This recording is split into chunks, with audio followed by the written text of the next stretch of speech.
السلام علیکم ورحمۃ اللہ وبرکاتہ۔ اعوذ باللہ من الشیطان الرجیم، بسم اللہ الرحمن الرحیم، رب زدنی علما۔ آج بہنوں ہم حرکت کا قاعدہ لیں گے۔ زبر زیر پیش کو حرکت کہتے ہیں۔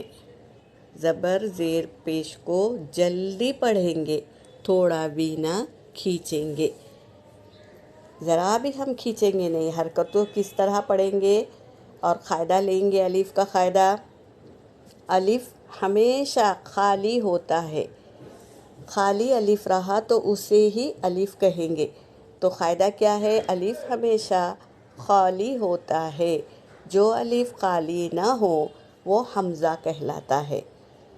اگر الف کے اوپر زبر زیر پیش یا کوئی سکون بھی آ جائے تو وہ حمزہ کہلاتا ہے، ٹھیک ہے۔ اور زبر کی آواز اوپر کو اٹھتی ہے، زیر کی آواز نیچے کو جاتی ہے اور پیش کی آواز آگے کو جاتی ہے۔ یہ بات کا ہمیں دھیان رکھنا ہوگا۔ اور حرکت کو کیسے پڑھیں گے اس کو ہم جانیں گے۔ اب زبر کا قاعدہ دیکھو، زبر کی آواز اوپر کو جاتی ہے تو اس کو کس طرح جلدی پڑھیں گے یہ ہم سیکھیں گے۔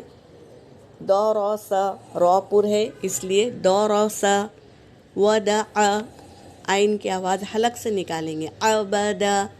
اب زیر کا قاعدہ کیسے پڑھیں گے؟ ای بی لی، رو دیفا، رو پر ہے بہنوں، رو کو پر پڑھیں گے، رو دیفا، حمیدہ، ہا ہوا کے ساتھ نکلے گا، حمیدہ، شہیدہ، بخیلہ، سخیرہ، رحیمہ، لعیبہ۔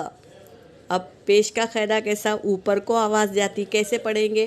رسولو، سدسو، فقیدہ، قتیلہ۔ اس طرح حرکت کو جلدی پڑھیں گے، تھوڑا بھی نہیں کھینچیں گے۔ اس کو دھیان میں رکھیں گے تو آیتوں پر جب حرکت آئے گی تو ہمیں یاد رہے گا کہ اس کو کھینچنا نہیں ہے، جلدی پڑھنا ہے۔ اس طرح پریکٹس کریں گے۔ دورسا، ودع، عبدا، ایبلی، ردیفہ، حمیدہ، شہیدہ، بخیلہ، سخیرہ، رحیمہ، لعیبہ، رسولو، سدسو، فقیدہ، قتیلہ۔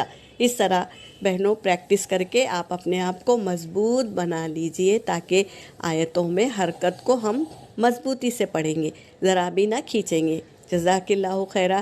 اللہ ہمیں سکھا دے۔ ہمارا کام بلاغ پہنچانا ہے اور محنت کرنا آپ کا کام ہے، اور اللہ اجر دینے والا ہے۔ محنت کرنے والوں کا اجر کبھی اللہ ضائع نہیں کریں گے، اجر ضرور دیں گے۔ یہاں پر میرا سبق ہو گیا۔ وآخر دعوانا ان الحمد للہ رب العالمین۔